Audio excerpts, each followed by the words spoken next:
మీరు టిట్కో చైర్మన్గా బాధ్యతలు చేపట్టాక ఇంకేమన్నా ఇబ్బందులు ఛాలెంజ్లు ఫేస్ చేశారా? పెళ్ళి అయితే కానీ పిచ్చి కుదరదు, పిచ్చి కుదిరితే కానీ పెళ్ళి కాదు. అక్కడ పోయి జనాలు ఉంటే కానీ ఇవన్నీ. జనసేన పార్టీలో రీసెంట్గా సేనతో సేనాని అనే కార్యక్రమాన్ని మొదలుపెట్టారు. అందులో త్రిశూల వ్యూహాన్ని కూడా తీసుకొచ్చారు. తెలుగుదేశం జనసేన పార్టీ కలుసున్న రోజులు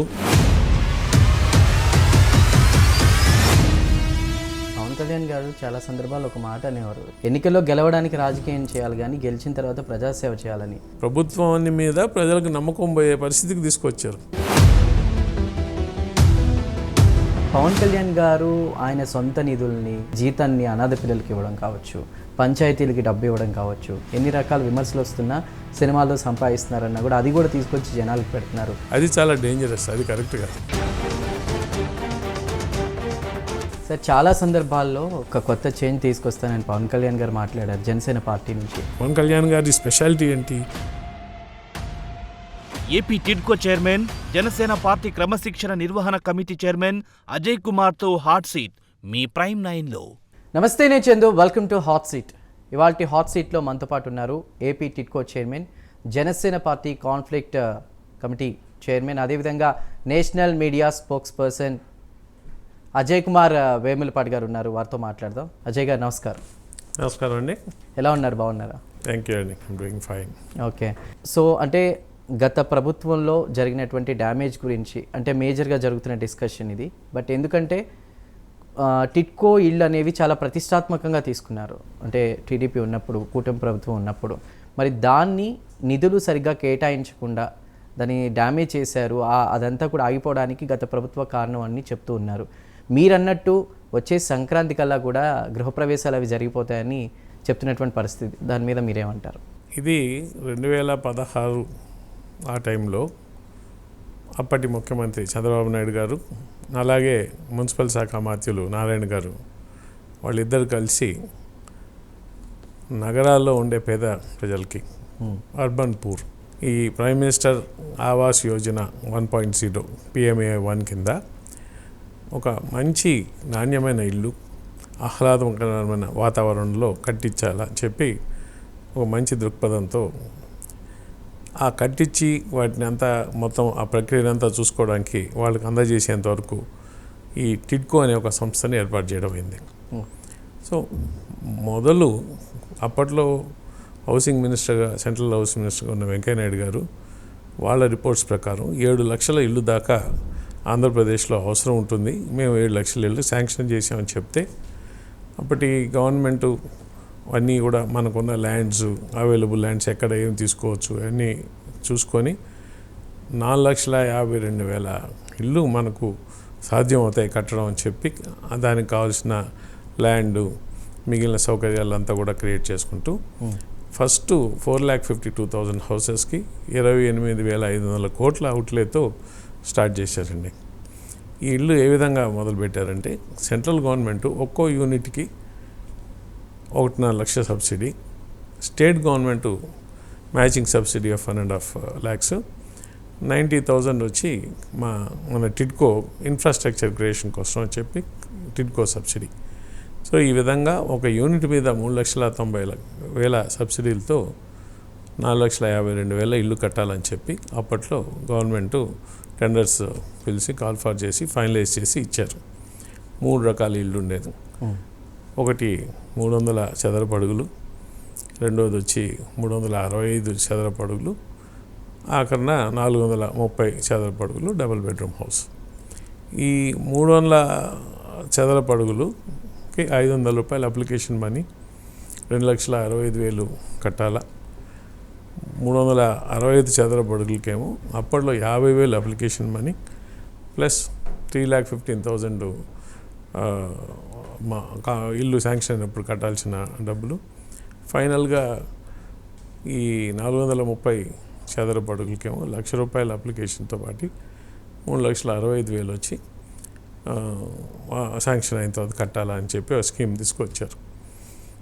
ఇది వాళ్ళు కాంట్రాక్ట్లు అంతా టెండర్లు పిలిచి కాంట్రాక్ట్ ఇచ్చి చేసిన తర్వాత 2019 దగ్గర వచ్చేసరికి చాలా దగ్గర పనులు చాలా వేగవంతంగా చేశారు.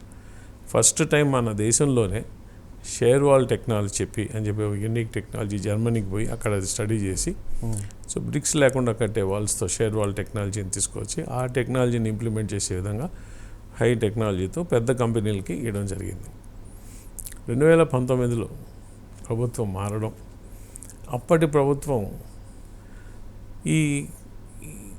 ఈ కట్టిన ఇళ్ళని ఏం చేయాలా అని చెప్పి వాళ్ళకి ఈ మంచి ఇళ్ళు కట్టించిస్తే ఈ ప్రభుత్వానికి మంచి పేరు వస్తుంది ఒక ఆలోచన తప్ప, అదర్వైజ్ అప్పటికే దాదాపు 15-16 కోట్ల రూపాయలు ఖర్చు అయ్యి చేసుంటే వాటిని ముందరికి పోనీయకుండా ఫస్ట్ ఏం చేశారంటే, మేము ఇన్ని ఇళ్ళు అవసరం లేదు, మేము వీటిని రీటెండర్ క్వాలిఫై చేస్తాం అని రివర్స్ టెండర్ ప్రాసెస్లో అని చెప్పి 4,52,000 ఇళ్ళని దాదాపు సగానికి కుదించి 2,61,500 ఇళ్ళకి మాత్రమే చేశారు.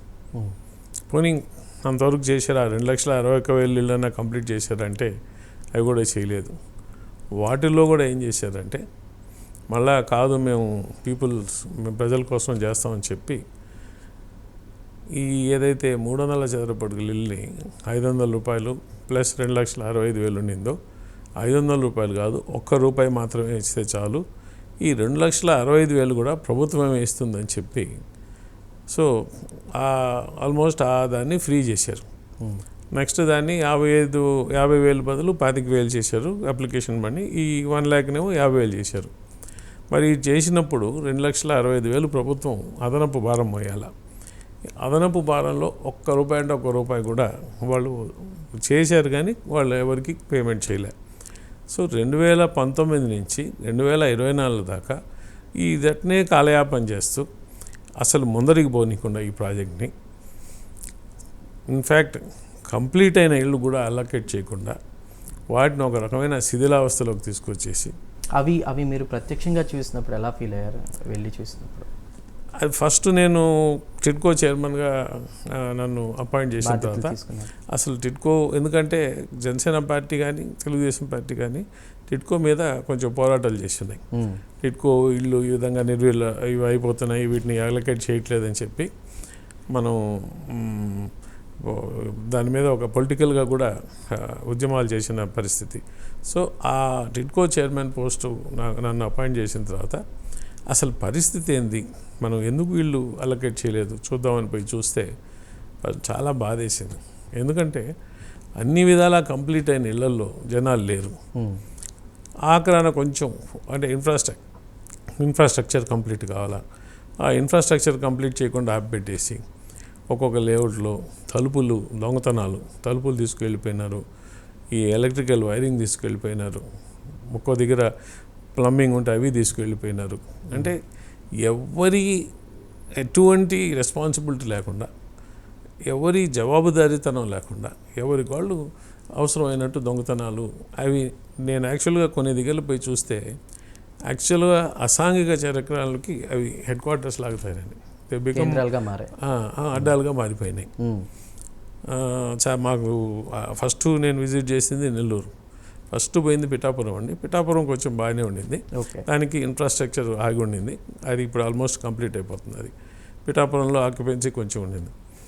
బట్ నెల్లూరులో అలీపురం అనేది కానీ వెంకటేశ్వరపురం అనే దగ్గర నిజంగా కూడా చూస్తే గంజాయి గ్యాంగులు, వాళ్ళు వాచ్మెన్లు అక్కడ రాత్రి ఉండడానికి భయపడతారు. వాచ్మెన్లు రాత్రి తిరగరు, ఓన్లీ డే టైం వచ్చి కూర్చో ఉంటారు. అంత లా అండ్ ఆర్డర్ ప్రాబ్లం ఉండింది. ఇటు ఎక్కడ పోయినా కూడా ఇటువంటి ప్రాబ్లమ్సే, దొంగతనాలు, చోరీలు, ఇదేం చెప్పి ఇదే టిడ్కో ఇళ్లలో అంటే కేంద్రం ఇచ్చిన నిధులు దారి మళ్లించింది గత ప్రభుత్వాన్ని ఆరోపణలు ఉన్నాయి. దాని గురించి మీరేం మాట్లాడతారు? అంటే ఇప్పుడు సెంట్రల్ గవర్నమెంట్ ఇవ్వాల్సిన సబ్సిడీ మొత్తం వచ్చేసింది మనకు. స్టేట్ గవర్నమెంట్ కూడా దానికి తప్పన అప్పుడు చంద్రబాబు నాయుడు గారు రిలీజ్ చేస్తున్నారు. కానీ ఇవాళ మనకు ఇవ్వాల్సిన బకాయిలు చూస్తే చాలా ఉన్నాయి, దాదాపు ఒక 5-6 కోట్ల దాకా ఉన్నాయి. ఇప్పుడు యాక్చువల్గా ఈ 4,52,000 నుంచి 2,62,000కి దించినప్పుడు ఇల్లు మనం పెట్టిన ఖర్చుకి ఆల్మోస్ట్ అయిపోయింది అలా. కానీ ఆ డబ్బులు డ్రా చేశారు, ఎట్టపోయినాయి అనేది క్వశ్చన్ మార్క్. అక్కడి నుంచి ఫండ్స్ వచ్చాయి. ఓకే, అలాగే స్టేట్ గవర్నమెంట్ రిలీజ్ చేసింది చంద్రబాబు నాయుడు గారి టైంలో, వీళ్ళు రిలీజ్ చేయలేదు. ఇన్ఫ్యాక్ట్ రిలీజ్ చేయకపోగా వీళ్ళు చేసినవి 2, ఆ వచ్చిన నిధుల్ని వాళ్ళు వేరే పథకాలకి డైవర్ట్ చేయడం ఒకటి. ఓకే. అలాగే ఇంకా అన్యాయం జరిగింది ఎక్కడంటే, ఎవరైతే లబ్ధిదారులు ఉన్నారో ముఖ్యంగా 365, 430 చదరపు అడుగుల తరఫున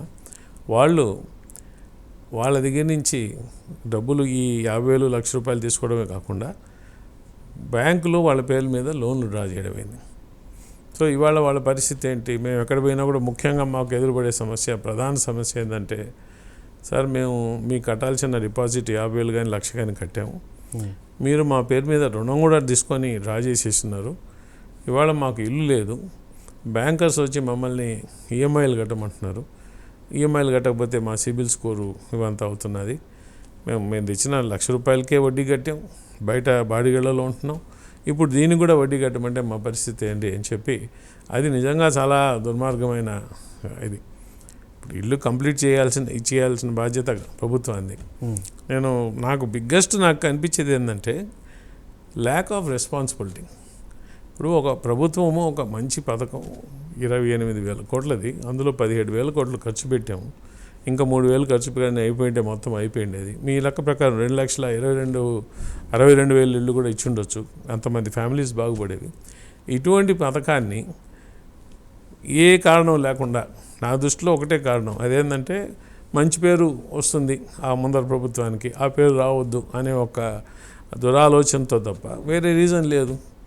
ఖచ్చితంగా కూడా ఇల్లు అవసరం ఉంది, మరి అంత దూరం కట్టేసి ఈకుండా ఆపడం అనేది ఒక ఎటువంటి ఆలోచన అనేది. ఇక్కడ నాకేమనిపిస్తుంది అంటే, పాలిటిక్స్ అసైడ్, మనం రాజకీయాలు పార్టీలు ఉంటాయండి, నడుస్తుంటారు, ఇక్కడ ఎవరు పర్మనెంట్ కాదు కదా. అంటే అల్టిమేట్ గోల్ అనేది ప్రజలకి లబ్ధి చేకూరాలనేది ప్రభుత్వం ఆలోచించాలి కదా. ఏ పర్సన్ ఉన్నా కూడా మిగతా రాష్ట్రాల్లో కూడా ఏదైనా ఒక మంచి పథకం తీసుకొస్తే సపోర్ట్ చేసిన సందర్భాలు కూడా ఉన్నాయి. వైసీపీ విషయంలోనే ఎందుకు ఇలా జరిగింది? వాళ్ళ ప్రభుత్వం ఆలోచన విధానం కానీ, అప్పటిన్న ముఖ్యమంత్రి ఆయన ఆలోచన విధానం కానీ తప్పు అని ఖచ్చితంగా చెప్పాలి. ఎందుకంటే ఈ డబ్బు ఎవరిది కాదు కదా. చంద్రబాబు నాయుడు గారు ఆ రోజు తీసుకుంది కూడా ప్రభుత్వ డబ్బులే, మరి నువ్వు ఖర్చు పెట్టాల్సింది కూడా ప్రభుత్వ డబ్బులే. ఈ ప్రభుత్వాన్ని అంటే మనం ప్రభుత్వానికి ఎక్కడి నుంచి వస్తాయని డబ్బులు, మన దగ్గర నుంచి ట్యాక్సుల రూపాయలుగా కలెక్ట్ చేస్తున్నారు. సో అల్టిమేట్గా ఇది ప్రజల డబ్బే. ఈ ప్రజల డబ్బుని రెస్పాన్సిబిలిటీ లేకుండా అంత దూరం కట్టేసి మీరు ఎక్కడ పోయి చూడండి, ఈ టిడ్కో ఇళ్ళు అనేది ఆల్మోస్ట్ ఒక శిథిలావస్థ చేరే విధంగా చేయడం అనేది అది చాలా క్రిమినల్ నెగ్లెక్ట్ అండి. దీంట్లో నేనేమంటా అంటే, నాకు పర్సనల్గా అనిపిస్తుంది, చాలాసార్లు అనిపిస్తుంది, పొలిటికల్గా ఒకవేళ తప్పు చేసిన బ్యూరోక్రసీ కూడా రెస్పాన్సిబిలిటీ తీసుకోవాల్సిన అవసరం ఉంది. వాళ్ళకి తెలుసు కదా.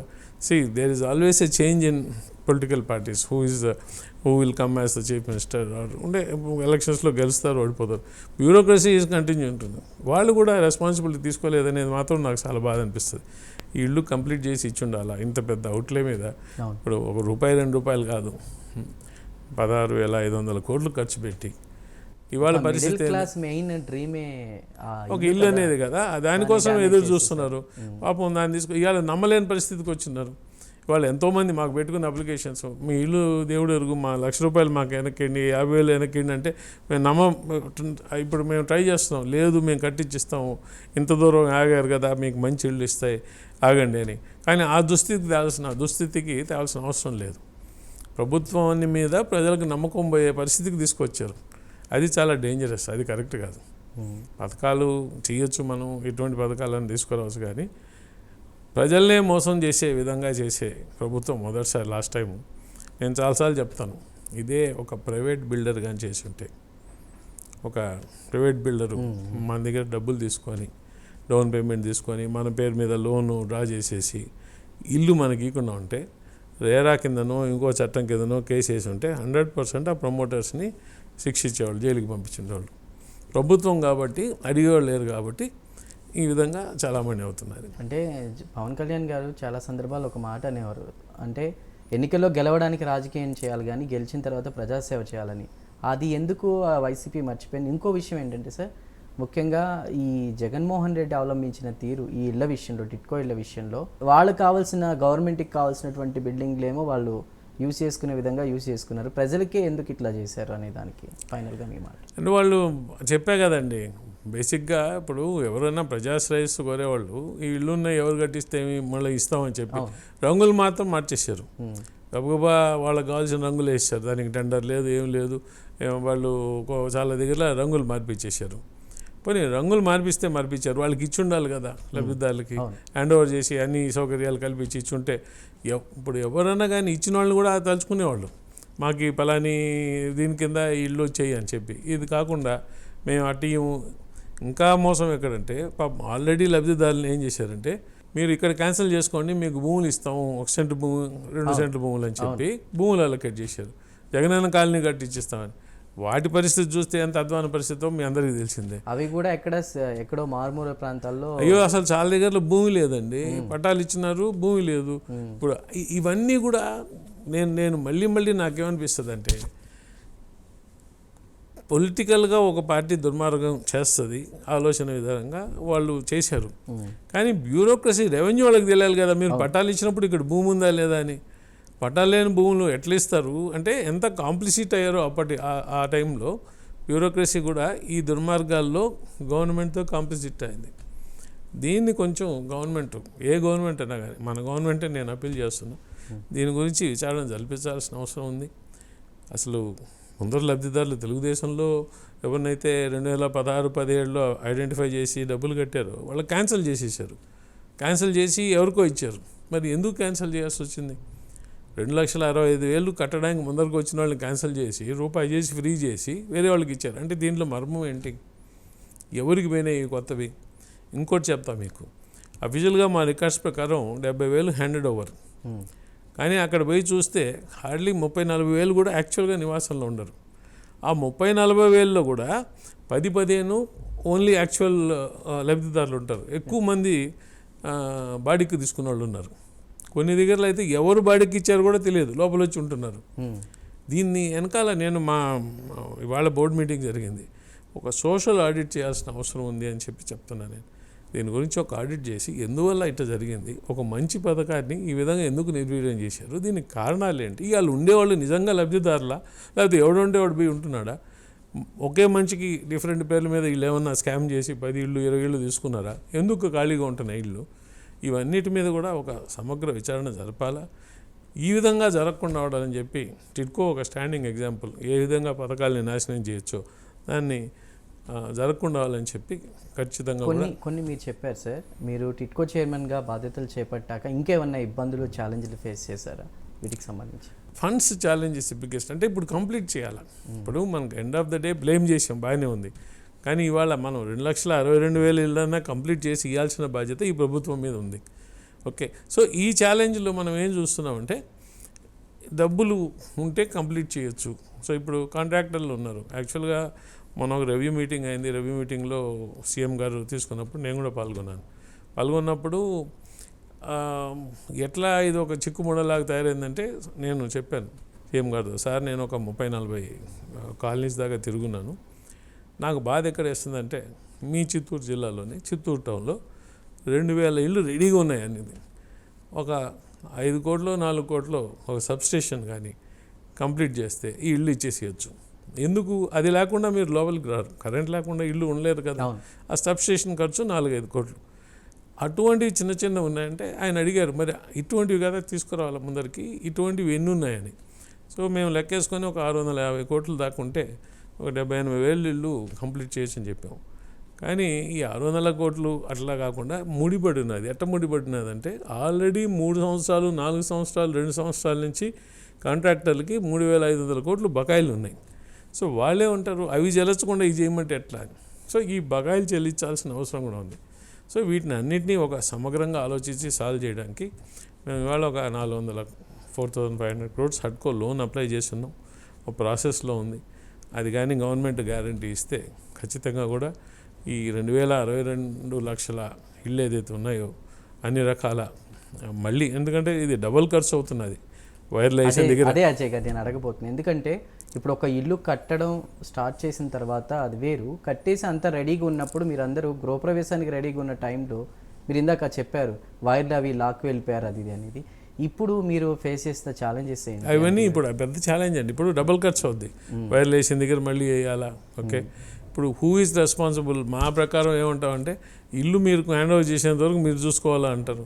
వాళ్ళు సార్ ఇప్పటికి మేము 2 సార్లు వేస్తాం, ఎక్కడ చూసుకుంటాం, మీరు డబ్బులు ఇస్తే కదా మాకు సెక్యూరిటీ గార్డ్స్ కన్నా మేము డబ్బులు కట్టాలంటే మీరేమో 3 ఏళ్ళ నుంచి మాకు 1 పైసా ఇవ్వలేదని వాళ్ళు అంటారు. న్యాయం అన్ని పక్కల ఉంది. కానీ ఇవన్నీ కూడా కూర్చొని మాట్లాడుకొని సమస్య పరిష్కారం చేయాల్సిందే.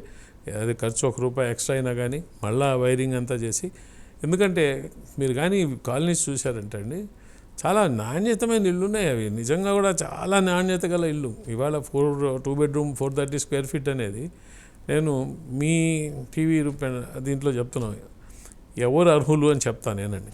అసలు ఇటువంటి వాడికి ఫస్ట్ ఎవరైతే రేషన్ కార్డు అంటే less than 3 lakhs per month income ఉండాలా, వాళ్ళ అడ్రస్సు ఆ ఏరియాలో ఆధార్ కార్డు అడ్రస్ వచ్చి ఏ ఏరియా అయితే మీకు అక్కడ కట్టున్నామో మేము యూఎల్బి అంటాం, ఆ అర్బన్ లోకల్ బాడీ కింద అడ్రస్ ఉండాలా మీ ఆధార్ కార్డు.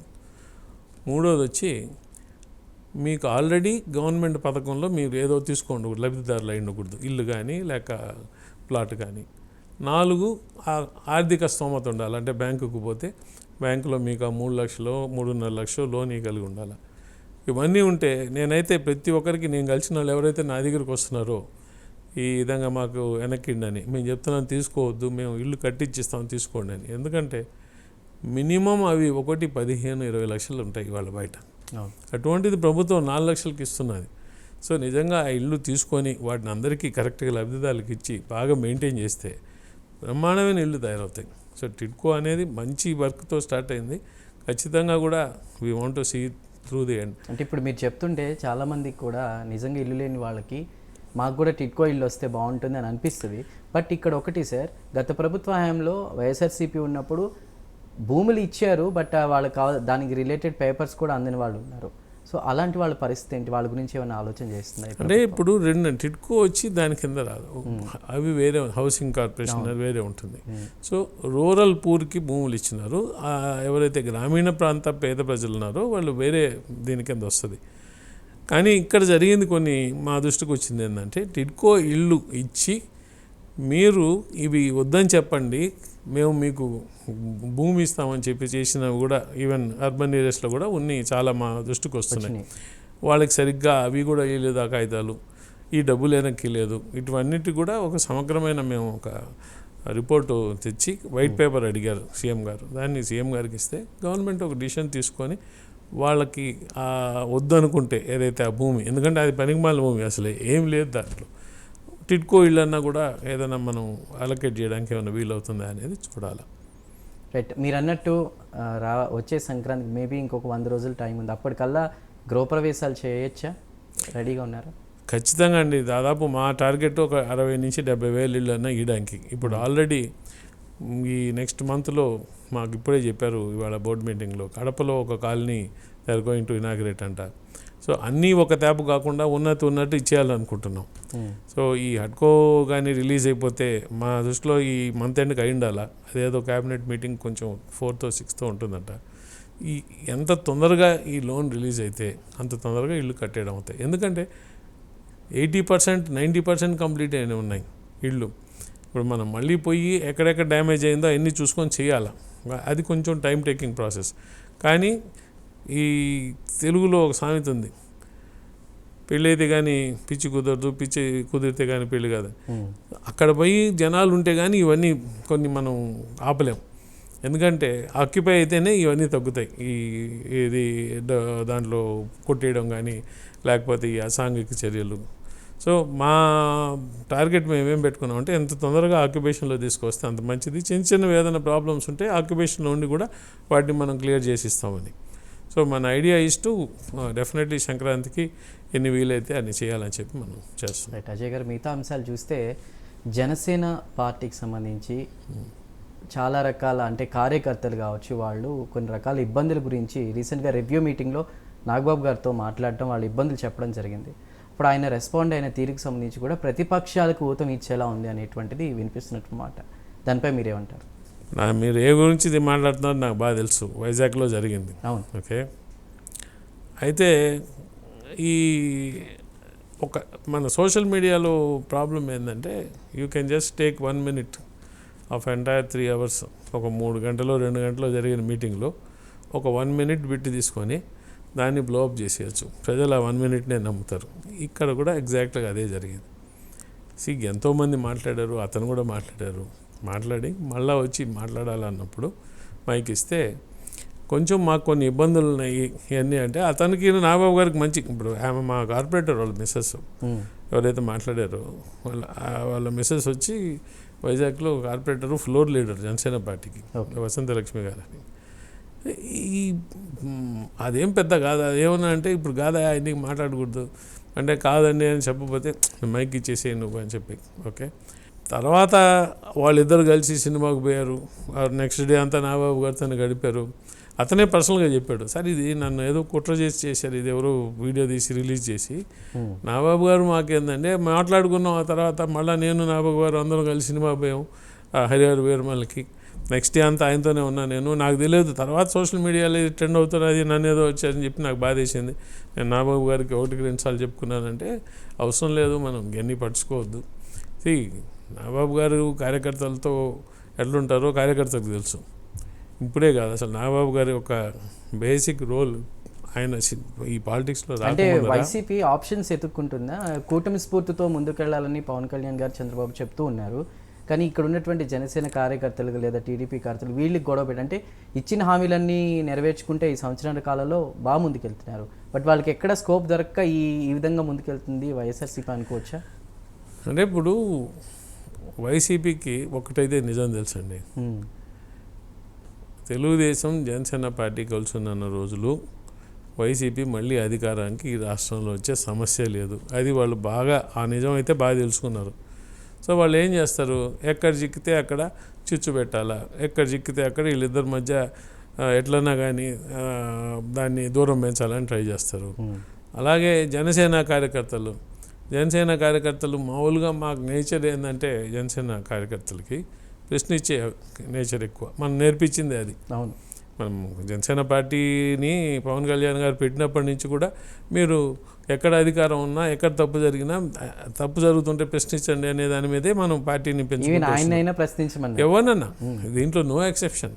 పవన్ కళ్యాణ్ గారు కావచ్చు, ఇంకోరు కావచ్చు, అజయ్ కావచ్చు, ఇంకోరు పెద్దలు నాగబాబు గారు కావచ్చు, ఎవరైనా కానీ ప్రశ్నించాల్సిందే తప్పు చేస్తే అనేది ఒక దీని మీద తీసుకువచ్చినారు. సో ఇవాళ మనం ఆ బాగా తత్వం మనలో ఉంది కాబట్టి జనసేన పార్టీలో ఖచ్చితంగా ప్రశ్నిస్తారు. ప్రశ్నించంగానే తప్పు అనుకోరు ఎవరు, సమాధానం చెప్పాల్సిన అవసరం ఉంది, సమాధానం చెప్పాల్సిందే ప్రశ్నిస్తే. అయితే ప్రభుత్వంలో ఉన్నప్పుడు ఒక విధంగా ఉంటుంది, అపోజిషన్లో ఒక విధంగా ఉంటుంది. ఇవాళ ప్రభుత్వంలో వచ్చిన తర్వాత the other side of administration కూడా చూడాల్సిన అవసరం ఉంటుంది మనం. సో ఇప్పుడు మేము ఫర్ ఎగ్జాంపుల్ నేనే టిడ్కో ఇళ్ళ గురించి మాట్లాడాము. ఇవాళ మనం కూర్చోన్నాం, సంవత్సరం అయింది. నన్ను అడుగుతున్నారు ఇవాళ పోయింది కదా, సంవత్సరం అయిపోయింది, మీరు ఏం చేశారు, మాకు ఇంకా ఇల్లు లేదని. ప్రజలు ఈ ప్రభుత్వం, గత ప్రభుత్వం ఇట్లా చేసింది, అన్యాయం చేసింది అంటే ఒకంత వింటారు, కానీ ఒక స్టేజ్ తర్వాత మీరేం చేస్తారని అడుగుతారు, ప్రశ్నిస్తున్నారు. ఇవాళ నేను అది కూడా చెప్తున్నా. సో మనం చేయాల్సిన అవసరం ఉంటుంది. ఇక్కడ జనసేన పార్టీలో కూడా సార్, బట్ కానీ ప్రశ్నించమంటున్నారు అధిష్టానం కూడా. కానీ పార్టీ కోసం ఇంత కష్టపడ్డటువంటి కార్యకర్తలు, సీనియర్లు కావచ్చు జనసేన పార్టీలో, ప్రశ్నిస్తే సస్పెండ్ చేస్తున్నారు అనేటువంటి ఆరోపణలు వస్తున్నాయి కదా, దానికి మీ సమాధానం? కరెక్ట్ కాదండి. అంటే అదే చెప్పబోతున్నాను నేను. ప్రభుత్వంలోకి వచ్చిన తర్వాత మనకు కొన్ని హద్దులు కొన్ని ఉంటాయి, ఒక లైన్ రావు. ఎందుకంటే కూటమి తర్వాత, కూటమి ప్రభుత్వంలో మనం ఒక్క పార్టీయే కాదు కదా, ఇక్కడ 3 పార్టీలు కలయిక ఈ కూటమి. ఒక పక్క టీడీపీ, జనసేన పార్టీ, ఒక పక్క బీజేపీ. సో ఈ 3 పార్టీలు కూడా కలిసి ఒక అవగాహనతో కలిసి పనిచేయాల్సిన అవసరం ఉంది. అప్పుడప్పుడు గ్రౌండ్ లెవెల్లో ఈ అవగాహన లోపించవచ్చు. ఎందుకంటే అది ఒక నిరంతర ప్రక్రియ అండి. ఒకటే పార్టీలు కాదు కదా, ఇంట్లోనే మనం చెప్తారు కదా, ఒక చేతిలోనే వేళ్ళు డిఫరెంట్గా ఉంటాయని. ఒక ఇంట్లో అన్నదమ్ముల ఆలోచన విధానాలు వేరేగా ఉంటాయి.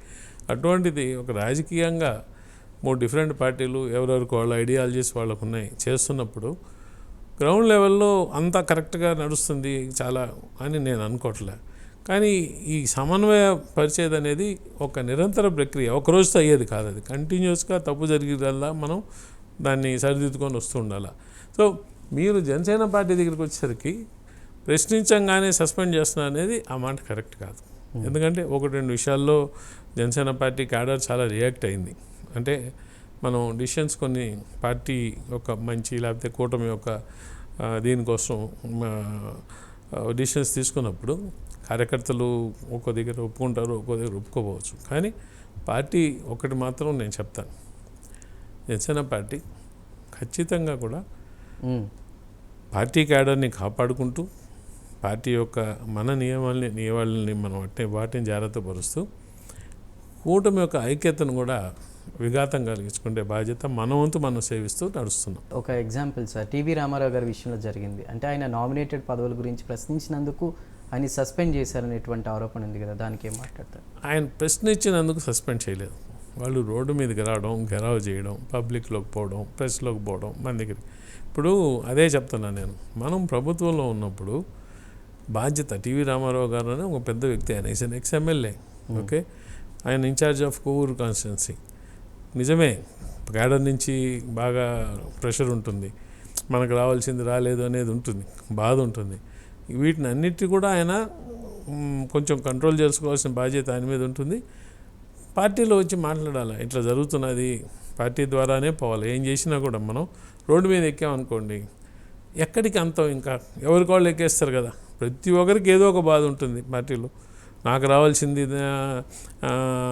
మర్యాద దక్కలేదని అంటాము, లేకపోతే మనకు రావాల్సిన పోస్టులు దక్కలేదంటాం. రాజకీయ ప్రక్రియలో అన్నీ అనుకున్నట్టు జరగవు కదా.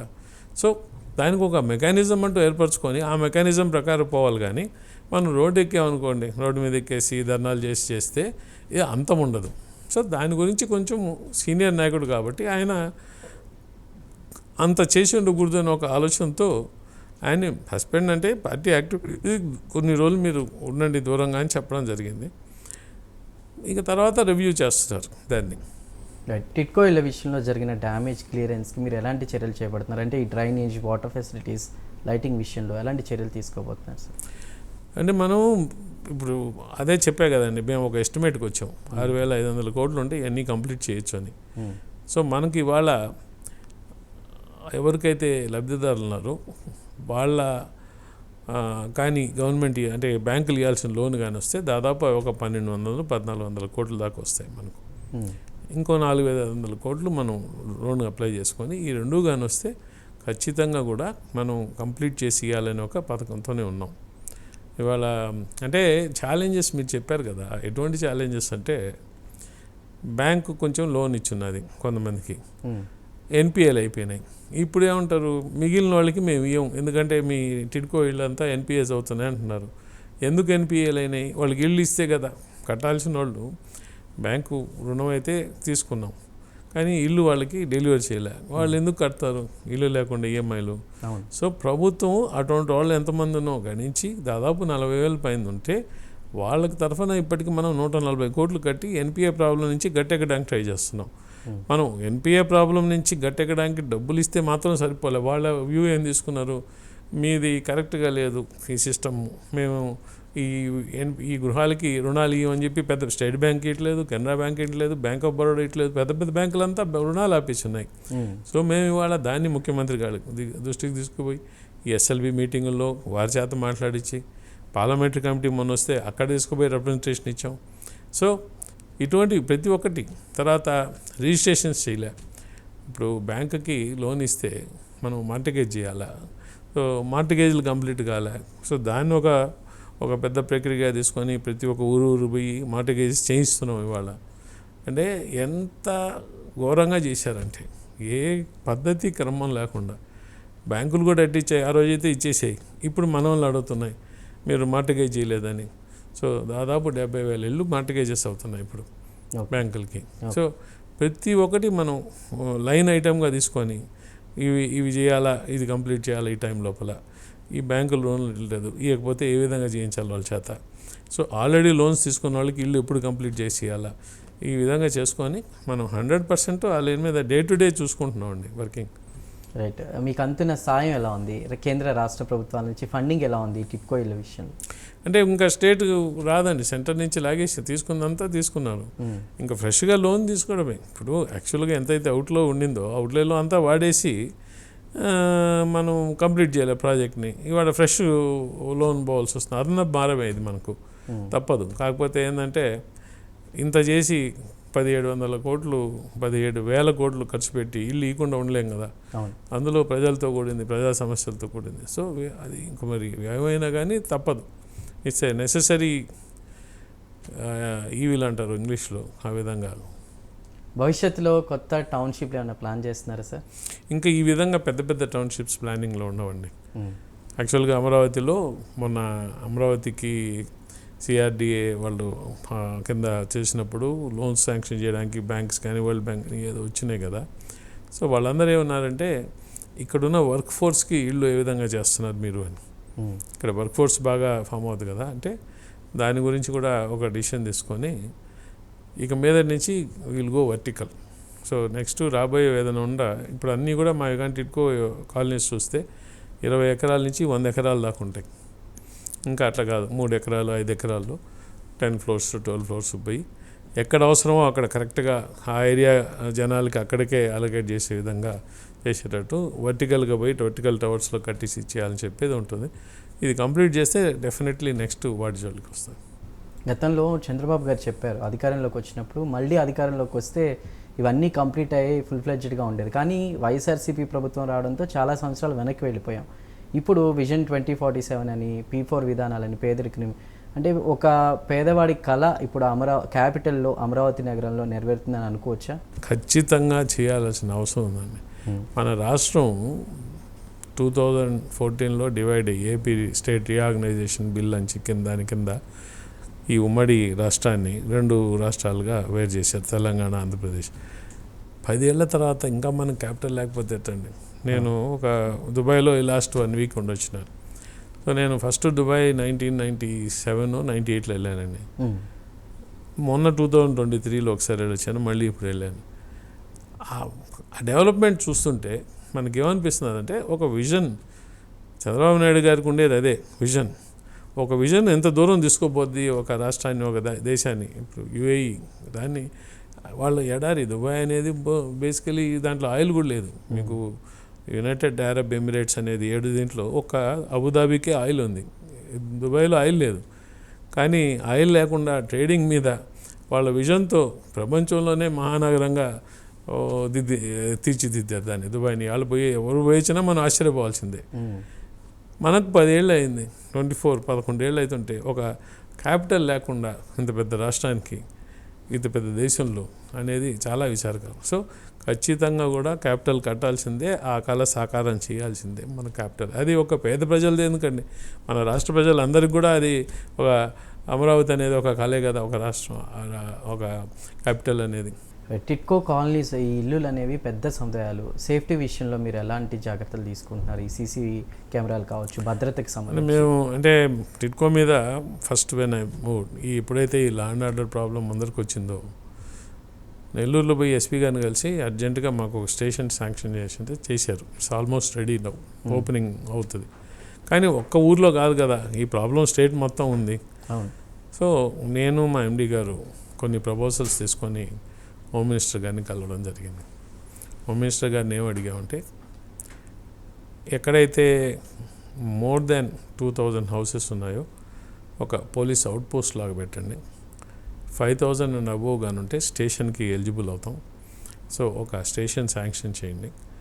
ఇంకా మోర్ దాన్ 10,000 ఉంటే ఫుల్ ఫ్లెడ్జ్డ్ అక్కడనే పెట్టచ్చు మీరు స్టేషను.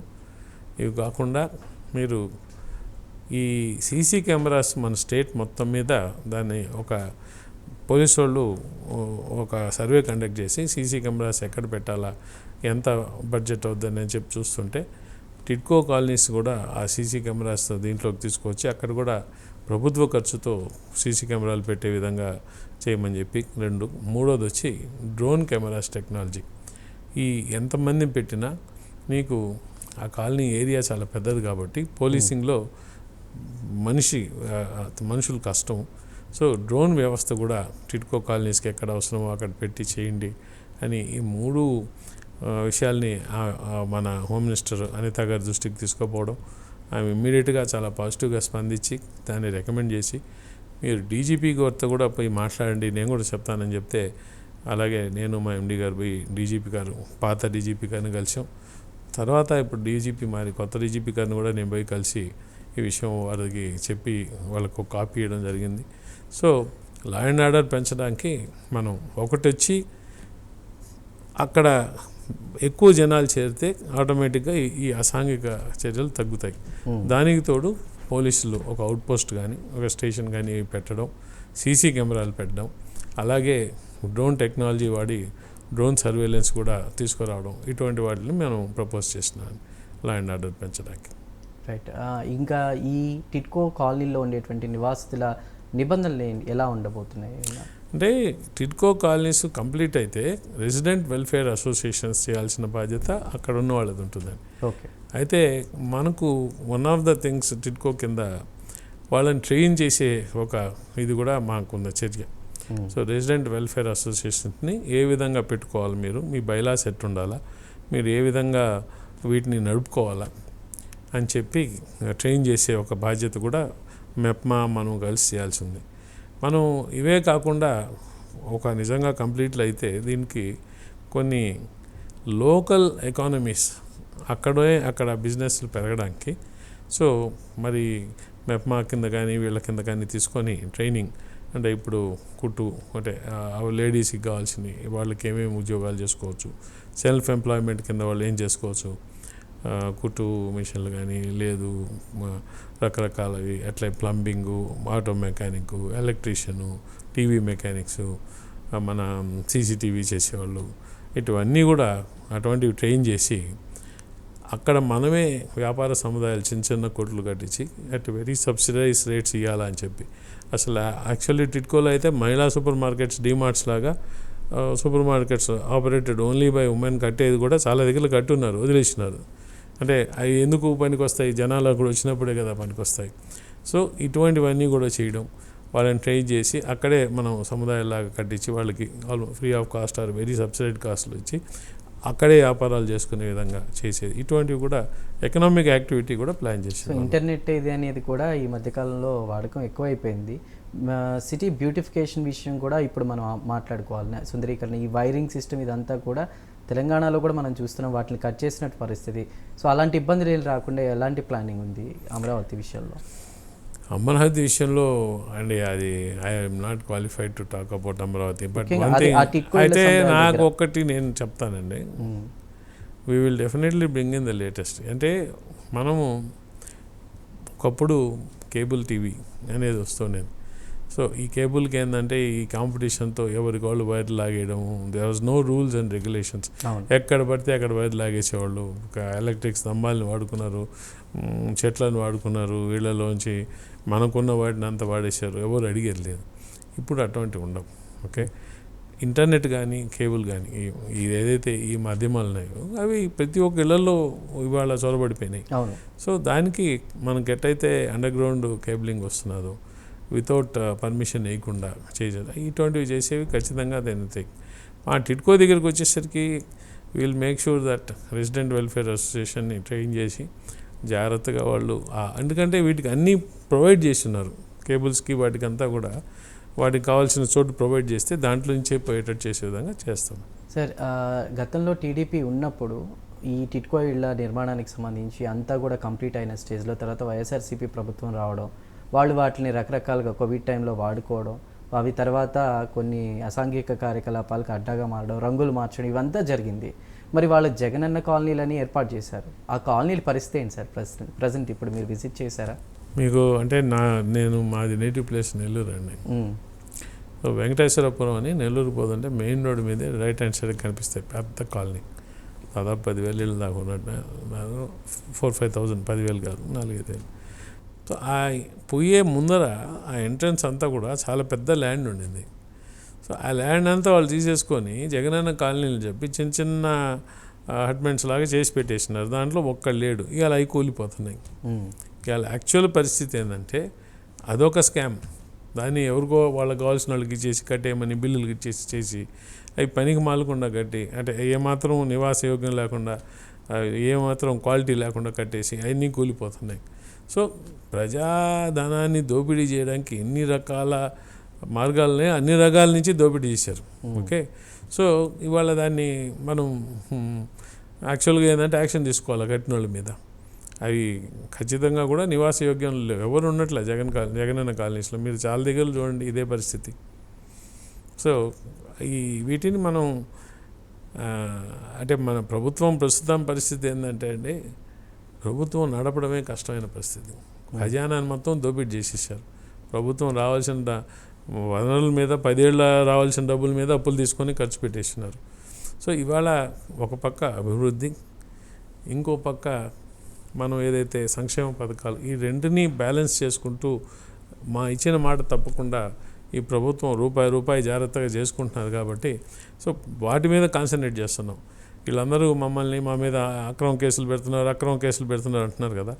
నిజంగా కానీ గవర్నమెంట్ యాక్చువల్గా వీళ్ళు చేసిన తప్పిదాల మీద కానీ కేసులు పెట్టడం మొదలు పెడితే ప్రతి ఒక్కటి తీసి ఈ కోర్ట్స్ చాలు, స్పెషల్ కోర్ట్స్ పెట్టాల్సిందే. అన్ని ఘోరాలు చేసినారు. ఇక జనసేన పార్టీలో రీసెంట్గా సేనతో సేనాని అనే కార్యక్రమాన్ని మొదలుపెట్టారు. అందులో త్రిశూల వ్యూహాన్ని కూడా తీసుకొచ్చారు. ప్రతి కార్యకర్త నేషనల్గా ఎదగాలి, దానికోసం ప్రయత్నం చేస్తున్నారని చెప్పారు. ఇంకా జోష్ పెంచేలా ఏమైనా ప్రణాళికలు రాబోతున్నాయా? ఖచ్చితంగా. అంటే పవర్లోకి వచ్చిన 1 సంవత్సరం దాకా కళ్యాణ్ గారు మనం ప్రభుత్వంలో భాగస్వాములం. ముఖ్యంగా కళ్యాణ్ గారు ఉప ముఖ్యమంత్రిగా పంచాయతీరాజ్ శాఖ ఉన్న శాఖల్లో కల్లా పెద్ద శాఖ, వైడ్ ఏరియా అది పంచాయతీరాజ్ శాఖ మాత్రలుగా. అలాగే అదే కాకుండా దాని కింద రూరల్ వాటర్ వస్తున్నది, మన్రేగా వస్తున్నది. ఇటువంటి చాలా కీలకమైన శాఖలు, ఫారెస్ట్ ఎన్విరాన్మెంట్స్ శాఖ, పొల్యూషన్ అన్నీ కూడా దాని కింద వస్తాయి. ఈ విధంగా కళ్యాణ్ గారు ఎటువంటిదైతే శాఖలు తీసుకున్నారు, కళ్యాణ్ గారు ఏం చెప్పారంటే, నేను ఆ శాఖల మీద నాకు పట్టు వచ్చి దాన్ని అవగాహన చేసుకొని కంప్లీట్గా గవర్నమెంట్లో I should understand how the government works, గవర్నమెంట్లో ఏ విధంగా ప్రభుత్వం పనిచేస్తుంది, దాంట్లో మన యొక్క రోల్ ఏంటి అని చెప్పి తెచ్చేంత వరకు ప్రభుత్వ పార్టీ వ్యవహారాలని కొన్ని రోజులు కొంచెం అట్లా పక్కన ఉండి మనం ప్రభుత్వం మీద కాన్సన్ట్రేట్ చేస్తాం. ప్రజలకు మనం డెలివరీ చేయాలి కదా ఇచ్చిన మాట అనే దాని మీద. సో ఇవాళ ఆ సంవత్సరం కాలం అయింది. కళ్యాణ్ గారు ఈ సంవత్సర కాలంలో పంచాయతీరాజ్ శాఖ దీంట్లో ఎటువంటి మార్పులు తీసుకొచ్చారు మీరు అందరికీ తెలిసిన విధమే. ఒక్క తేప 13,000 చిల్లర గ్రామ సభలు, ఒక వరల్డ్ రికార్డ్. ఇక్కడ నాదొక జనరల్ క్వశ్చన్. ఇప్పుడు మీరు రాజకీయాల్ని చూస్తూ పెరిగారు. పవన్ కళ్యాణ్ గారు ఆయన సొంత నిధుల్ని అనాథ పిల్లలకి, అంటే జీతాన్ని అనాథ పిల్లలకి ఇవ్వడం కావచ్చు, పంచాయతీలకి డబ్బు ఇవ్వడం కావచ్చు, ఎన్ని రకాల విమర్శలు వస్తున్నా సినిమాల్లో సంపాదిస్తున్నారన్నా కూడా అది కూడా తీసుకొచ్చి జనాలకు పెడుతున్నారు. ఇలాంటివి ఎప్పుడో వినుంటాం. ఈ మధ్యకాలంలో రాజకీయ నాయకులు ఎవరు కూడా సొంతంగా వాళ్ళ జేబులో నుంచి డబ్బు తీసి బయట పెట్టింది లేదు ప్రజల కోసం. ఇది చూసినప్పుడు మీకు ఎట్లా అనిపించింది? రాజకీయాలు అంటే ఏంటంటే అండి, ఒక రకమైన అసహ్యం పుట్టేస్తున్నారు జనాలకి. రాజకీయాలు ఎటువంటి వాళ్ళు వస్తారు రాజకీయాల్లోకి, డబ్బులు సంపాదించుకోవడానికి వస్తున్నారు. రౌడీలు, ల్యాండ్ మాఫియా, లిక్కర్ మాఫియా, ఇంకో మాఫియా, వాళ్ళు రాజకీయాల్లోకి వచ్చేదే డబ్బులు సంపాదించుకోవడానికి అని ఒక జనాల్లోకి బాగా వాళ్ళ మైండ్స్లో పడిపోయిన రోజుల్లో, అటువంటి కాలంలో ఒక మంచి మనిషి వచ్చి ఆయన సంపాదన నుంచి ఆయనకు వచ్చే జీతం నేను తీసుకోను, నేను పని చేస్తున్నా, జీతం వద్దు అండు, జీతం రానిండి దాన్ని ఒక మంచి కారణానికి నేను పెట్టి 10 మంది నా వల్ల బాగుపడతారు పిల్లలని చెప్పి పిఠాపురంలో కోవిడ్ టైంలో ఎవరైతే తల్లిదండ్రులు పోగొట్టుకున్నారు అటువంటి పిల్లల్ని ఐడెంటిఫై చేసి ప్రతి ఒక్క నెల వాళ్ళకి వాళ్ళ చదువులకు కానీ వాళ్ళ జీవనోపాధి అంటే ఆ జీవనాధారాన్ని కానీ అవన్నీ వచ్చేటట్టు తీసుకున్నారు. మీరు కానీ చూశారనుకోండి, మీకు ఫర్ ఎగ్జాంపుల్ నేను చెప్తాను, పంచాయతీరాజ్లో ట్రాన్స్ఫర్ అనేది మహా పెద్ద ప్రహసనం, దాంట్లోనే డబ్బులు చేసుకుంటారు. అటువంటిది మోస్ట్ ట్రాన్స్పరెంట్ వేలో ట్రాన్స్ఫర్స్ జరిగాయి. ఎవరికి ఎక్కడ కావాలో అడిగి మీకు ఏం కావాలా, దేనికి కావాలని చెప్పి చూసి ఎవరు అర్హులో వాళ్ళందరికీ ఎటువంటి అసలు అంటే పంచాయతీరాజ్ ఎంప్లాయీసే ఫస్ట్ టైం నేను మేము ఎప్పుడు చూడలేదండి ఈ విధంగా అడిగిన చోటికి మాకు వచ్చింది. జెన్యూన్ కారణం ఉంటే చేసినారు. అలాగే పంచాయతీరాజ్లో ఖర్చు ఎట్ట పెట్టాలా, డబ్బులు ఇస్తున్నాం కానీ హూ విల్ డిసైడ్, ఒక సర్పంచో లేకపోతే వాళ్ళు డిసైడ్ చేసేసి వాళ్ళు చేసుకుంటే కుదరదు. పంచాయతీరాజ్లో గ్రామ సభలని ఒక కాన్సెప్ట్ ఉంది, గ్రామ సభలు పెట్టాల్సిందే. గ్రామ సభలో డిసైడ్ చేస్తాం మనం ఈ డబ్బులు దేనికి ఖర్చు పెట్టాలని, దాని ప్రకారమే ఖర్చు పెట్టాలా. ఆ ఖర్చు పెట్టే డబ్బులకి మీకు అకౌంట్ ఇది ఉంటుందన్నమాట, బోర్డులు పెడుతున్నారు పంచాయతీ దగ్గర. ఏమని, ఇంత డబ్బులు శాంక్షన్ అయింది, ఈ రోడ్డు వేస్తున్నాం, ఈ రోడ్డుకి 10 కోట్లు అయింది, ఇప్పటికి 6 కోట్లు ఖర్చు అయింది, ఇంకా 4 కోట్లు ఖర్చు ఉంది, ఇన్ని మీటర్లు అయినాయి, ఇన్ని మీటర్లు అయ్యేది, ఈ రోడ్లు వేసేది కాంట్రాక్టర్ పేరు సో అండ్ సో, వాళ్ళ నెంబర్ ఇది, మీకు ఏదైనా ప్రాబ్లం ఉంటే ఫోన్ చేయండి, వాళ్ళు కానీ చేయకపోతే ఇదిగోండి మా నెంబర్ ఇది అని చెప్పి ఇంత ట్రాన్స్పరెన్సీతో చేయిస్తున్నారు. మీరు ఎప్పుడన్నా విన్నారా? ఎంతసేపటికి కమిషన్లు, ఏదన్నా ఒక వర్క్ ఇస్తే 10%, 20%, 8% అని మాట్లాడే రోజుల్లో మనకు తెలిసిందే సంగతి ఇవన్నీ. ఇటువంటి ఇంత ట్రాన్స్పరెంట్గా పెట్టేసి ఇగో పలానా వాడికి వర్క్ వాల్యూ ఇంత చేస్తున్నారు, ఇంత జరుగుతున్నది, అప్డేట్ చేస్తా, మీరు ఎవరికైనా ఏదైనా ప్రాబ్లం ఉంటే ఫోన్ చేయండి, ఈజ్ ద కాంట్రాక్టర్ అని చెప్పి అనేది ఈ ట్రాన్స్పరెన్సీ తీసుకురావడం, ఎట్లా ఖర్చు పెట్టాలని, గ్రామసభల్లో మనం ఇచ్చే డబ్బుల్లో నిజంగా కూడా ఆ పర్టికులర్ గ్రామానికి దేనికి ఖర్చు పెట్టాలనేది ప్రజలకి విధియడం. కళ్యాణ్ గారు డిప్యూటీ సీఎంగా ఓత్ ఆఫీస్ తీసుకున్న తర్వాత సాయంత్రం కొంచెం ఫ్రీ టైం ఉంటే మేము ఎలక్షన్స్ తర్వాత ఒక ½ అవర్ స్పెండ్ చేయడం జరిగింది.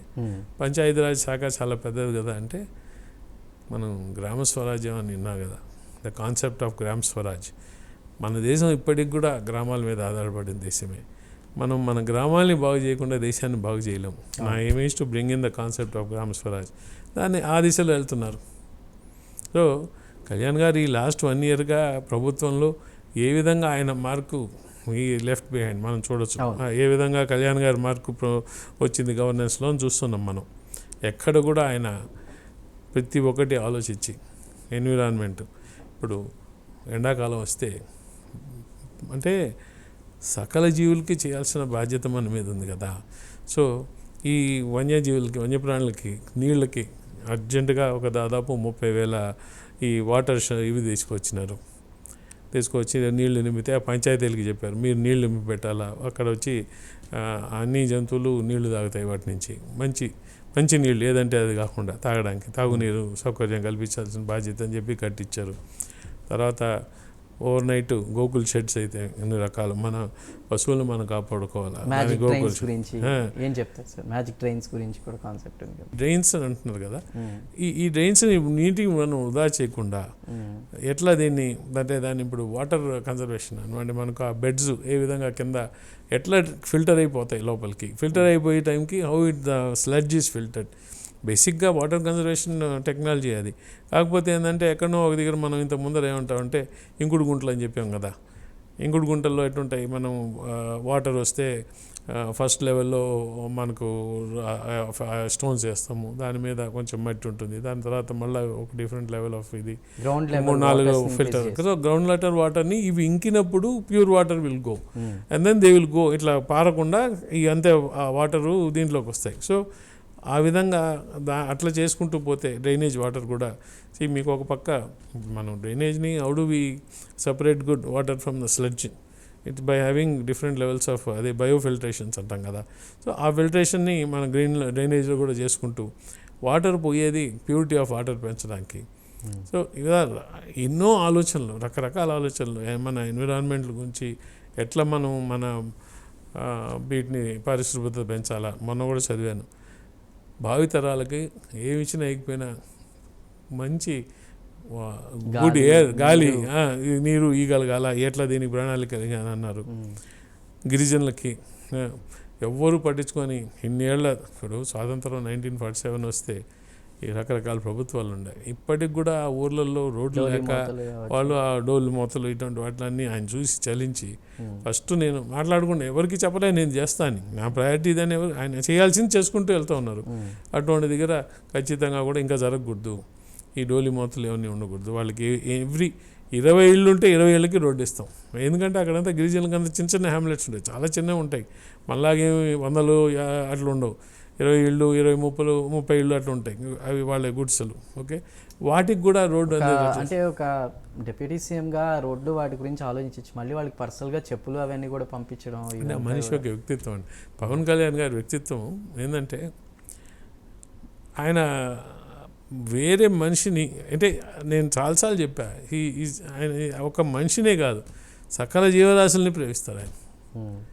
ఈజ్ ఏ డివైన్ ఇది అతనికి. అందుకనే కదా ఇంత ఆలోచిస్తున్నాడు పర్యావరణం గురించి. ఆయన ఒక మామూలుగా ఇప్పుడు మేము ఇది చేస్తున్నాం ఏదో పంచాయతీరాజ్లో ఇవన్నీ అట్లా, ఆయన కింద ఎన్విరాన్మెంట్ కింద ఎంత చేయాలో అంత చేస్తున్నాడు. మీకు ప్రతి ఒక్కటి ఇన్నోవేటివ్గా ఇప్పుడు ఆ ప్రజలు cookie కోరుకుంది ఇదే, ఒక కొత్త అధ్యాయానికి నాంది 100% పలికారు. ఇప్పుడు కుక్కీ ఎన్నికలను తీసుకొచ్చినారు. అవును. అది వేరే పొలిటికల్ పార్టీ, అక్కడ వేరే రాష్ట్రం, కానీ అది ఆపలేదే. అక్కడ పోయాడు, వాళ్ళతో మంచి సత్సంబంధాలు పెట్టుకున్నాడు కర్ణాటక గవర్నమెంట్తో, వాళ్ళని ఒప్పించి తీసుకొచ్చినాడు. ఎందుకు?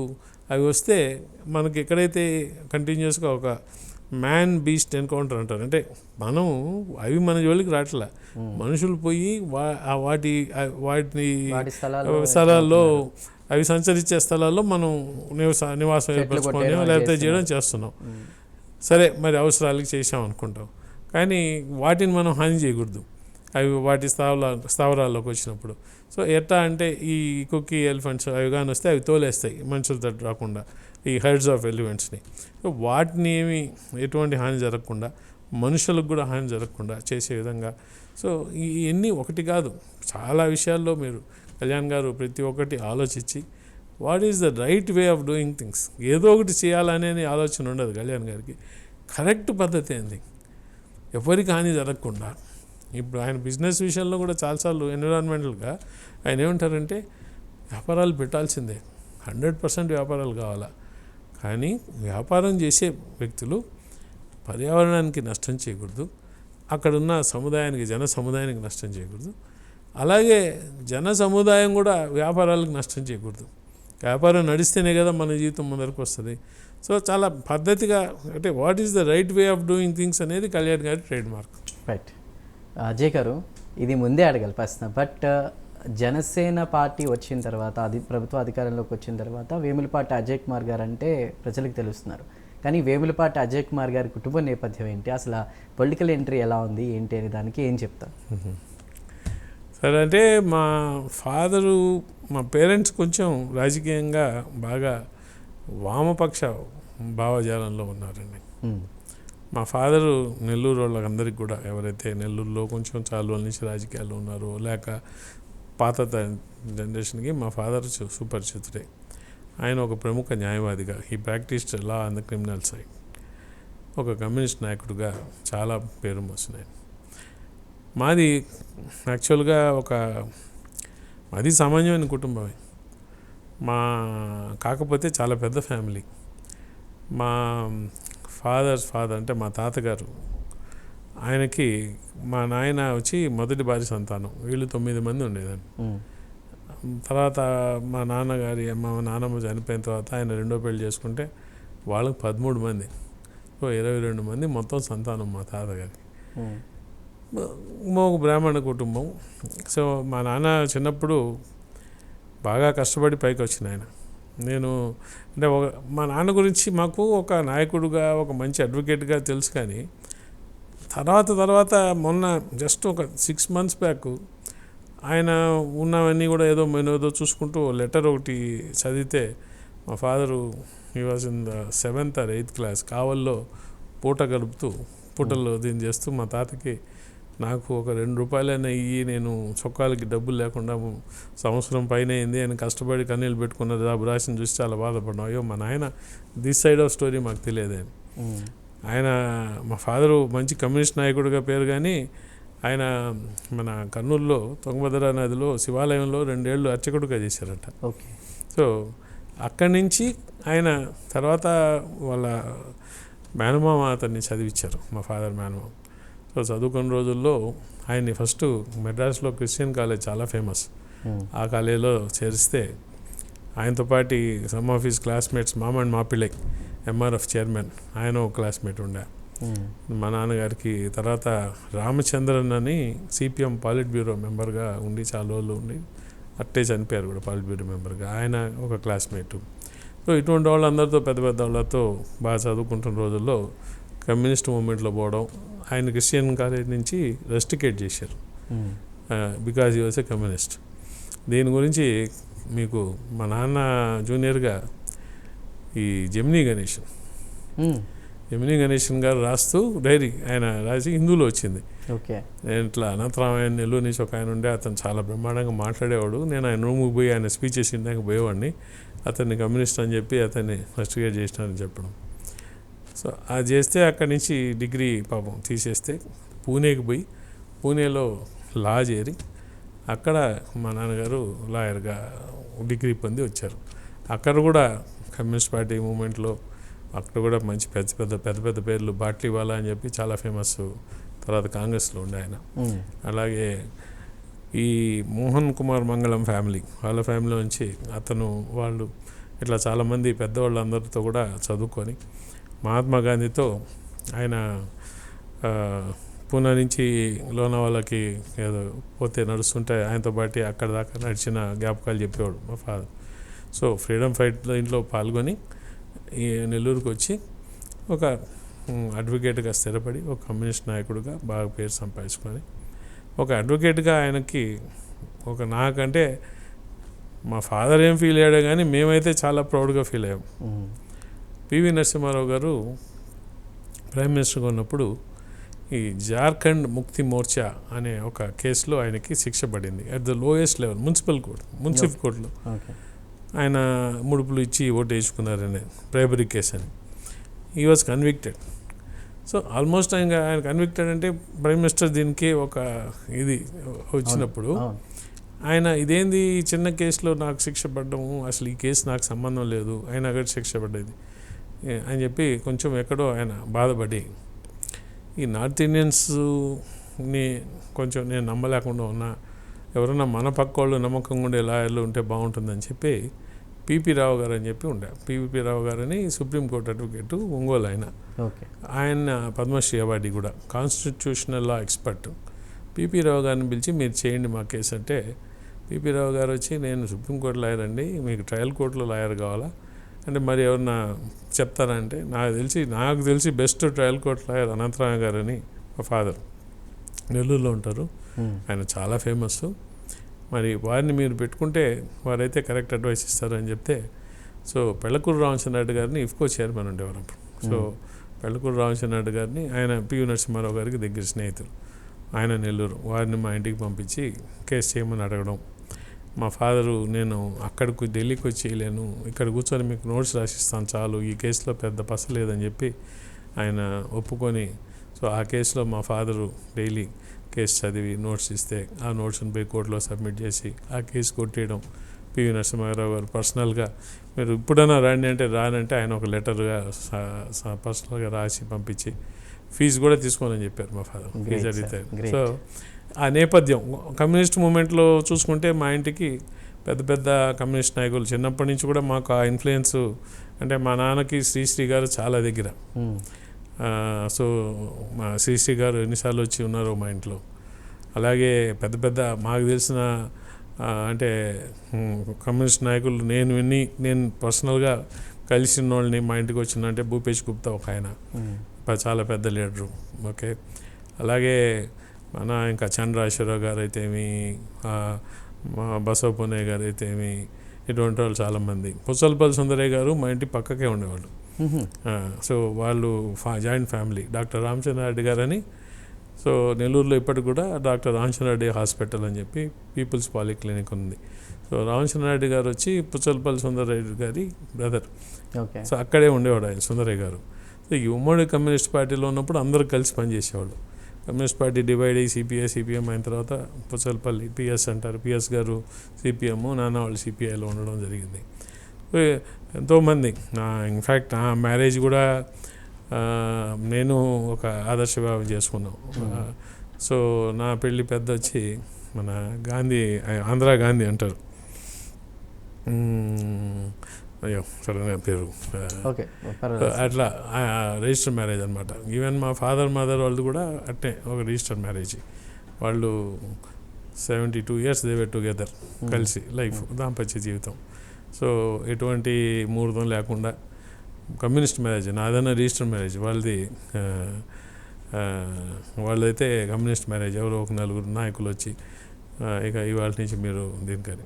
నా పెళ్ళి పెద్దగా వచ్చింది వావిలాల్ గోపాలకృష్ణ గారు. ఓకే, ఆయన చాలా పెరుమోసిన వాళ్ళ పెద్ద వాళ్ళే. అవును సార్, నా పెళ్లి చేయించింది ఆయన, వావిలాల్ గోపాలకృష్ణ గారు. సో ఒక విధంగా ఆ విధంగా ఏంటంటే హిస్టారికల్గా పెద్ద కమ్యూనిస్ట్ పార్టీలో కానీ లేదు దీంట్లో కానీ అందరినీ చూస్తూ అట్లా పెరుగుతూ వచ్చినాం. సో ఆ నేపథ్యం మా ఫ్యామిలీ. Right sir. సార్ మరోవైపు జనసేన గురించి కూడా మనం మాట్లాడుకున్నాం కాబట్టి నాగబాబు గారితో మీ సాన్నిహిత్యం ఎలా ఉంటుంది, మీ ఫ్రెండ్షిప్ ఎట్లా ఉంటుంది? నాగబాబు గారు మేము ఫ్రెండ్షిప్ నేను నెల్లూరు నుంచి స్టార్ట్ అయ్యిందండి. ఓకే, నాగబాబు గారు వాళ్ళు ఆయన నెల్లూరులో మా కాలేజీలో మేము ఆయన సమకాలికులం. ఓకే, అంటే నేను BA ఆయన బీకాము, ఆ తర్వాత నేను డే కాలేజీ నైట్ కాలేజీ, కానీ బయట రెగ్యులర్ కలిసేటోళ్ళం. మా స్నేహితం ఇంకా ఎక్కువ ఏంటంటే మా ఇంటి ఎదురుగుండా ఒక ఎంటీ గ్రౌండ్ ఉండేది. ఆ ఎంటీ గ్రౌండ్లో మెడ్రాస్ నుంచి ఒక కరాటే మాస్టర్ వచ్చాడు, బ్లాక్ బెల్ట్ కరాటే నేర్పించడానికి. సో నాగబాబు గారికి మొదటి నుంచి కూడా ఫిజికల్ ఫిట్నెస్, ఈ మార్షల్ ఆర్ట్స్ మీద మంచి ఇంట్రెస్ట్. అదే పవన్ కళ్యాణ్ గారికి కూడా వచ్చింది బాగా. సో ఈ మార్షల్ ఆర్ట్స్లో మేమిద్దరం చేరాం. నేను పెద్ద ప్రాక్టీస్ అంటే చేరాను అని, కానీ నాగబాబు చాలా సీరియస్గా నేర్చుకున్నాడు. He went on to become black belt వరకు పోలేదేమో కానీ, బట్ 3-4 దీంట్లో పైకి వెళ్ళారు, గ్రేట్స్. సో అక్కడ డైలీ కలుసుకునేవాళ్ళం. తర్వాత అది అయిపోయిన తర్వాత మా ఇల్లు ఎదురుగాడు వచ్చి అప్పట్లో చల్లగా నీళ్ళు అంటే ఫ్రిడ్జ్ వాటర్ కొంచెం తాగి అట్లా ఫ్రెండ్షిప్ నెమ్మదిగా ఫ్రెండ్షిప్ పెరిగింది. దాని తర్వాత ఆయన లా కాలేజ్ చేరారు, నేను లా చేరాను. కానీ నేను లా చేరంగానే నాకు ఇక్కడ ఉస్మానియా యూనివర్సిటీలో MSc సీట్ రావడం, నేను హైదరాబాద్కి వచ్చేసాను. బట్ లా కాలేజీలో నాగబాబు గారిని ఎలక్షన్స్లో నిలబెట్టాం మేము లైన్ సెక్రటరీ పోస్ట్కి. బాగా గట్టిగా చేసాం, కానీ అదేదో ఒక చిన్న ఇష్యూ వల్ల మాదే తప్పు. నాగబాబు గారు ఒక 2 ఓట్లతో 3 ఓట్లతో ఓడిపోయాడు అప్పుడు. బట్ ఆయన్ని రాజకీయాల్లో కూడా దింపాము అప్పుడు. నాగబాబు గారికి మా ఫ్రెండ్షిప్ అట్లా కాలేజ్ అప్పటి నుంచి బాగా క్లోజ్గా మూవ్ అయ్యామండి. ఆ తర్వాత నేను 1980 ఇప్పుడు కలిసినప్పుడు అవన్నీ నెమరేసుకుంటూ ఉంటారు సార్? ఆయన కానీ ఒక సినిమా కథలా చెప్తాడు నా గురించి. నన్ను ఫస్ట్ ఎట్లా చూశాడు, నన్ను ఆయనకు పరిచయం ఏందని. సో అవి ఎట్లా ఆ మెమరీస్ మనం ఎప్పుడు మర్చిపోలేం. The best memories are when we're during our college. ఏ విధంగా ఏం చేసాము, ఎట్లా తిరిగేది అంతా ఖచ్చితంగా కూడా కలుస్తాం, మాట్లాడుతుంటాం. ఆ ఫ్రెండ్స్ ఉన్నారు, ఆ సర్కిల్ ఉంది, కలిసి మాట్లాడుకుంటుంటాం. అది ఇన్ఫ్యాక్ట్ ఆయన అదే ప్రిఫర్ చేస్తారు ఎక్కువ. రైట్. అజయ్ గారు, ఏపీ టిడ్కో చైర్మన్గా రానున్న కాలంలో మీ ముందున్నటువంటి లక్ష్యాలు ఏంటి? ఆ టిడ్కో మోడల్ కాలనీ ఎలా ఉండబోతుంది? అంటే మా ముందున్న లక్ష్యం, ఫస్ట్ లక్ష్యం వేసి 2,62,000 ఇళ్ళు కంప్లీట్ చేసి ఇన్ని కాలనీలు దాదాపు ఒక 130 లొకేషన్స్లో ఎంతో ఉన్నాయి. ఈ అన్నిటినీ ప్రతి ఒక్క ఇంటిని అన్ని విధాలా తయారు చేసి ఇన్ఫ్రాస్ట్రక్చర్ అంటే ఏంటంటే మంచి రోడ్లు, కరెంటు, తాగునీరు, డ్రైనేజ్ సిస్టమ్ ఇవన్నీ కూడా ఉండేటట్టు చేసి వాటిని ఆదర్శమైన కాలనీలుగా ఇచ్చి, ఎందుకంటే కొన్ని కాలనీస్లో పోయి చూస్తుంటే ఎంత బాగుంటాయో ఆ కాలనీస్, మంచి లొకేషన్స్లో ఉన్నాయి. అలా ఉండేవాళ్ళు మాత్రం చాలా హాయిగా ఉంటారు అక్కడ, అన్నీ కంప్లీట్ చేసి ఇచ్చి. సో ఈ 2,62,000 ఇళ్ళు ఇచ్చి ఆ రెసిడెంట్ వెల్ఫేర్ అసోసియేషన్స్ ఫామ్ చేయించి ఏ విధంగా మీరు ఇళ్ళని జాగ్రత్తగా పొందుపరుచుకోవాలి, ఎట్లా మీరు దీన్ని మీకు ఫ్యూచర్లో బాగుండేటట్టు చేయాలనేది మా ధ్యేయం. So to complete and hand over and ensure there is 100% occupancy. In fact నేను టిడ్కో చైర్మన్ అయిన తర్వాత నాకు రిపోర్ట్స్లో సార్ ఇన్ని ఇల్లు హ్యాండ్ ఓవర్ అయినాయి సార్ అని చెప్తుండే, కానీ నేను అక్కడ పోయి చూస్తే ఆక్యుపెన్సీ లేదు. సో నేను ఫస్ట్ తెచ్చిన మౌలికమైన మార్పు ఏమని అడిగినా అంటే, నాకు హ్యాండ్ ఓవర్ అయినవి చెప్పకండి, ఎన్ని ఇళ్లలో జనాలు ఉంటున్నారో చెప్పండి, అది నా మెట్రిక్ అని చెప్పి తీసుకొచ్చినాను. Right. So occupancy is very important. మనం ఇల్లు వాళ్ళకి చేతికి ఇవ్వడం కాదు, ఆ ఇళ్లలో జనాలు ఉంటున్నారా లేదా, ఉండకపోతే ఎందుకు ఉండట్లేదు. ఇప్పుడు కొన్ని దగ్గర మీరు ఇందాక అడిగిన ఛాలెంజెస్లో కొన్ని దగ్గర ఏంటంటే ఊరికి చాలా దూరంగా ఉంది. సో వాళ్ళు ఏమన్నారు, సార్ మాకు చాలా కష్టాలు ఉన్నాయి ఇక్కడ వచ్చినందువల్ల, ఏంటి మేము రావడానికి పోవడానికి ఆటోలకి డబ్బులు అయిపోతాయి, మాకు ఓ బస్సు ఏదైనా అరేంజ్ చేస్తే ఇక్కడికి రోజుకి 2 సార్లు 3 సార్లు పెట్టండి, లేదా ఒకటి. రెండోది వచ్చి మేము ఎక్కడి నుంచి వచ్చి ఇక్కడికి వచ్చాము, మా రేషను కానీ అంతా కూడా ఆ షాపులు అక్కడ ఉన్నాయి. సో వాటిని కూడా మా నాదెండ్ల మనోహర్ గారి దగ్గరికి వెళ్ళి వాటిని కూడా అడిగాం, స్కూల్ కావచ్చు. సో మనం ఏం చెప్పామంటే రేషన్ షాప్స్ ఎక్కడికెక్కడ ఎస్టాబ్లిష్ చేస్తామని చెప్పాం. మన మనోహర్ గారు ఎవ్రీ 1,200 హౌసెస్కి మీరు నాకు కానీ ఆక్యుపై అయిందంటే ఒక రేషన్ షాప్ ఇస్తానని చెప్పారు. సో అక్కడే రేషన్ షాప్ వచ్చేటట్టు బస్సులు ట్రాన్స్పోర్ట్ కానీ మీరు అన్నట్టు ఇంకా ఫ్యూచర్గా ఇంకా కొన్ని కాలనీస్ అయితే మాకు సార్ ఇక్కడ శ్మశానం కూడా చేయండి, మేము 30,000 ఇళ్ళు ఉన్నాయి కదా ఇక్కడ అని చెప్పి, అంటే ఓ 10-12 వేల ఇళ్ళు ఉన్నాయి, 34,000 మంది తయారవుతాం, అది కూడా ట్రై చేయండి అని చెప్పున్నారు.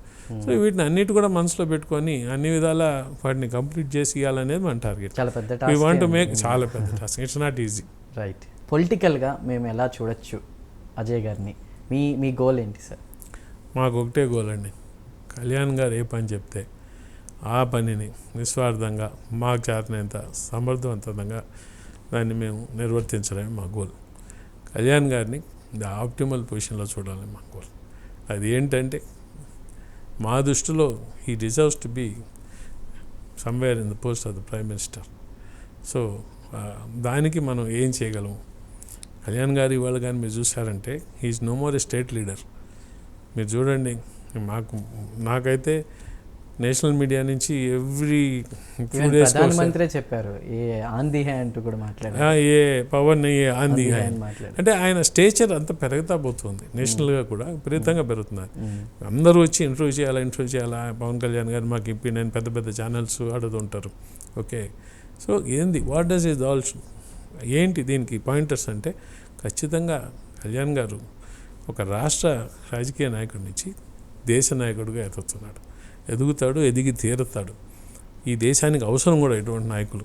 స్వార్థ రాజకీయాల నుంచి బయటకు వచ్చి ఒక నిస్వార్థ నాయకుడు, ప్రజలు దేశం అంటే ఆయన నా దేశం గురించి నేను దేనికైనా రెడీ, ఒక దేశం గురించి ఒక ఫ్యామిలీ సాక్రిఫైస్ కావడానికి రెడీగా అని చెప్పిన వ్యక్తి. అటువంటి వాళ్ళు అంత తీవ్రంగా దేశాన్ని అంత అభిమానించేవాళ్ళు, అంత ప్రేమించేవాళ్ళు రాజకీయాల్లో దేశాన్ని శాసించే దీనికి వస్తే దేశం బాగుపడుతుంది, ప్రజలు బాగుపడతారు. సో అటువంటి దానికి మా రోల్ ఏమున్నా కానీ ఓడతా భక్తిగా. సంవత్సరాల కాలం అయిపోయింది అధికారంలోకి వచ్చి. పరిపాలన గురించి ముఖ్యంగా ప్రజలకు మీరు చెప్పాల్సి అనుకున్నటువంటి విషయాలు ఏంటి? ఫైనల్గా ఏం చెప్తారు? ప్రజలకి నేను ఒకటే చెప్తానండి, let us be very honest here. మనం పాలిటీషియన్స్ని ఇంకొన్ని బ్లేమ్ చేస్తున్నాం, కరప్షన్ అంటున్నాము, అన్ని దగ్గర లైవ్ జరుగుతున్నాయి అంటున్నాం. ఇక్కడ కొంచెం సత్యం మాట్లాడదాం. ఎలక్షన్స్లో ఒక ఎమ్మెల్యేకి 30 కోట్లు, 40 కోట్లు, 50 కోట్లు ఎంత అవుతున్నది, అది ఎంత, అది ఫిగర్ మైట్ వేరీ. ఎందుకు ఇంత ఖర్చు అవుతున్నది అనేది ఆలోచిద్దాం. వాళ్ళ క్యాన్వాసింగ్ అంత అవుద్దా? అవసరం లేదు. వాళ్ళు పబ్లిసిటీ కోసం అవుతున్నదా? లేదు. ఈ డబ్బుల్లో అగ్రభాగం ఓట్లు కొనుక్కునే దగ్గర పోతున్నారు. ఇది అందరికీ తెలిసిన సత్యమే. ఓటుకి 2,000 ఇస్తారా, 3,000 ఇస్తారా, ఎంత? ఇప్పుడు ఇవాళ పరిస్థితుల్లో ఎట్లుందండి, ప్రజలు ఎవరిని రాజకీయాల్లోకి రావాలా అని వాళ్ళు కోరుకుంటున్నారు, ఎటువంటి మనుషులు రావాలా అని కోరుకుంటున్నారు. ప్రజాసేవ చేసే వాళ్ళని కోరుకోవట్లే. ఒక 500 కోట్లు ఉన్న ఈ వ్యక్తి కంటే అబ్బా బాగుంది అంటాడు. ఆ పక్కన ఇంకోటి వచ్చి 1000 కోట్లు అంటే అతను బాగుంది, 10,000 అంటే ఇంకా అసలు అతనే ఎందుకు కోరుకుంటున్నారు? డబ్బు ఉన్న వాళ్ళని. వాళ్ళు వచ్చి ఏదో మాకు ఓటుకి ఇంత ఇస్తారని ఒక మెంటల్గా ఫిక్స్ అయిపోతున్నారు.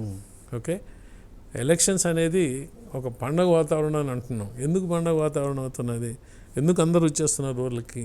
నా డ్యూటీగా ఓటేయట్లేదు. నాకు ఒక ఇంట్లో మేము 5 ఉంటే మాకు ఈ పార్టీ నుంచి ఆ పార్టీ నుంచి కలిసి ఆ రోజుకి 20,000 25,000 వస్తుందని చెప్తున్నారు. ఇది మారాల. ఫస్ట్ ప్రజలకి మీరు ఏమైనా అనుకోండి, మీ మనసాక్షిని మీరు ప్రశ్నించుకోండి. చదువుకున్న వాళ్ళు తీసుకుంటున్నారు, చదువుకోని వాళ్ళు తీసుకుంటున్నారు, డబ్బున్న వాళ్ళు తీసుకుంటున్నారు, మధ్యతరగతి వాళ్ళు తీసుకుంటున్నారు, పేదవాళ్ళు తీసుకుంటున్నారు, అందరూ డబ్బులు తీసుకుంటున్నారు. వాళ్ళకి ఓటు ఎవరికి వేశారనేది పక్కకు పెట్టి మీరు అది కరెక్టా? మనకు ఏం హక్కు ఉంటుంది రేపు? మనం ఈ రూలింగ్ పార్టీ కానీ ప్రతిపక్షాన్ని ప్రశ్నించేదానికి డబ్బులకు మనం అమ్ముడుపోయిన తర్వాత ఏమని ప్రశ్నిస్తామండి రాజకీయాల్లో?